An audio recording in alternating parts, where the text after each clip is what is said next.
Hey, what's going on, you guys? This is Antoine Wade, the sports and IP attorney, making sure you protected and stay protected at all times. Now, in my job as a trademark attorney, it is my duty to make sure my clients are fully informed of all the potential issues that they can possibly face over the course of a trademark process. Now, if you are an individual or company that's interested in filing for a trademark registration, the most important thing that you need to know before submitting an application is that majority of trademark applications are rejected. They do not make it through the approval process. More than 60% of trademark applications are refused for various number of reasons. Now, even though this is true, that doesn't necessarily mean that it has to be true for you, or it doesn't necessarily mean that you have to come up with a new brand name or different marketing and branding strategies. A lot of times you'll find that this trademark process is all about timing and strategy. So what should you do in the event that you receive a rejection letter from the trademark office? Well, first thing you need to do, you need to read through or get an attorney to read through your office action to see what the basis of refusal is for. Now, a lot of times applications get rejected for a likelihood of confusion.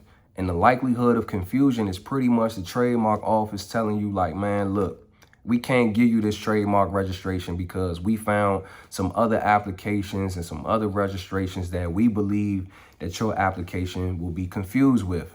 So in that event, right, they will give you the registration numbers and serial numbers to those applications that are serving or preventing you from getting a registration.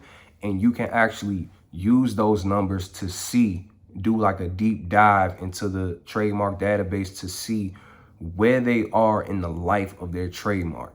Now, sometimes you may find that these applications that are referenced in your rejection letter, they may not even exist. They may not even be offering any products or services. Their website may not even exist. Their social media may be outdated. They may have their last post may be from like 5 years ago, and they're actually the reason for why you can't get approved.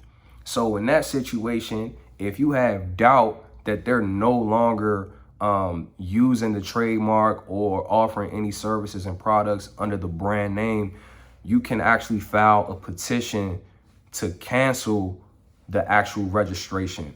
And then that will put your trademark application that was once refused a step closer to the trademark approval, right? Another thing, which is actually easier, it's a strategy that I like to use. So let's say you see an application that's referenced in your office action. You type in the serial number, you see that they have a registration. And while you're looking through the documents, you see that, hey, they're coming up on their 5-year maintenance period. Now, every 5 years, once you receive a trademark registration, you have to prove to the trademark office that you are still using the trademark. If you fail to submit this correspondence to the trademark office, your trademark will be canceled or considered to be abandoned, and it would die out. So you want to look at that too, right? Let's say you go look at a registration that's serving as a basis for refusal of your application, and they're coming up on a period where they got to file their renewal period, right? They got to file their renewal documents. And then you go look at their website, the website doesn't exist. You go on their social media page, they haven't tweeted anything or posted anything or Instagram. Now, if that's the case, that should give you doubt to believe that they're not going to file the renewal. So if you have that doubt and you have that evidence to support that doubt, you can ask the trademark examiner, the one that issued you the rejection letter, to place your application on a temporary suspension due to the research and the findings and the doubt that you have about the applications that was referenced in their office action. I had a situation where I had a client, we faced this pretty much the same situation. We got a rejection based off of likelihood of confusion. And then I did a deep dive into the application that was referenced for the refusal and saw that they were soon coming up on cancellation.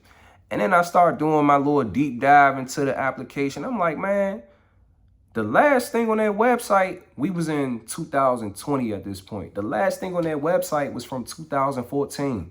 The last thing that was posted on their Instagram page was from 2016. The last thing on their Twitter was from 2016. The last thing on their Facebook was from like 2016. So I had every reason to believe that they was not going to file that renewal period or file the maintenance document by the renewal period. So I contacted the trademark examiner and I said, look, this is what I found on this application that you put in this rejection letter. I don't want my client's application dying out for a company that's not even doing business.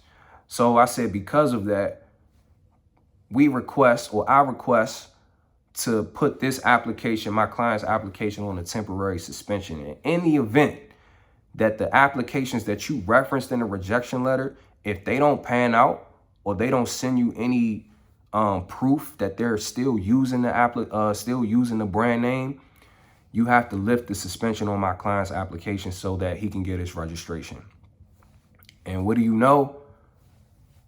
My client now has a fully protected trademark brand, and you know it's going on about 2 years since he's been registered. So that's just to let you guys know that even though you receive a no or a rejection from the trademark office, don't take that as final.